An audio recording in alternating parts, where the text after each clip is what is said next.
Hello! So today I want to talk to you about Tic Tac Trek, and this is a great game from Alley Cat Games. They also make barbecues, which are some of those dexterity games, but this is a advanced, as my nephew likes to say, advanced Tic Tac Toe game for 2 players. We recently played it in both the airport and on the plane. It's super portable. You can take it anywhere with you, and the components are adorable. So everybody will be getting their campfires, which empty spots next to your campfires are what score you points. These are the X's and these are the O's because tic-tac-toe. So everybody will get their 6 campfires, whether you are X's or O's. And then you have a bag of tiles, and the tiles have different terrain types on them. And there are 2 wild tiles, and every tile has an X on one side and an O on the other. So to start, you just draw out 2 random tiles. You make 1 X and 1 O, and you go from there. So what you are doing is you are simply on your turn going to draw a tile. You are going to put it on your side. So if I'm playing X's, and I will place it next to another tile of the same terrain type. In the beginning, there's not always the same terrain type out there, and so in that case, you can place anywhere. But if the same terrain type is available, you must place next to it. And then O would go, and this is a river, and there are no other rivers out there, so maybe they want to place this way, and then it's back to me, and I am X.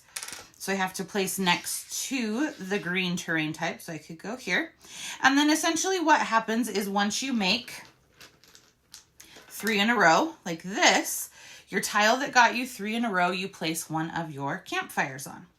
And at the end of the game, the way this is going to score is every empty space, including diagonals around your campfire, will be 1 point. So not only are you trying to get your tic-tac-toes, but you want to block the other person from having a lot of free space around theirs.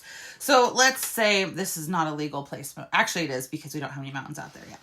So let's say that they got 3 in a row and claimed that. I now want to try and surround this as much as possible so that they will get fewer points at the end of the game.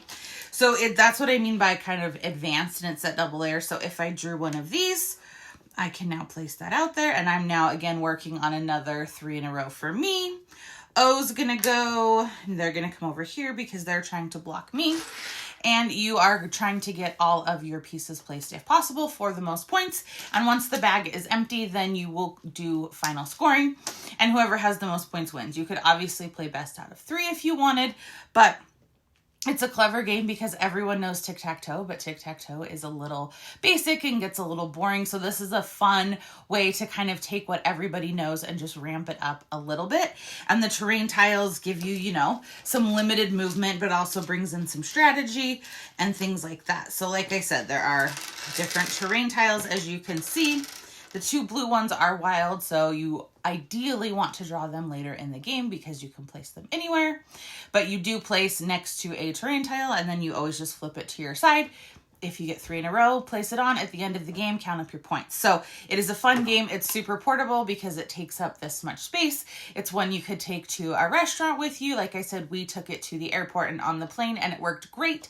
So I think Tic Tac Trek is an excellent option for 2 players. I would love to know what you think of it. Give me a like and a follow, and I'll keep bringing you more board game content. Thanks. Bye.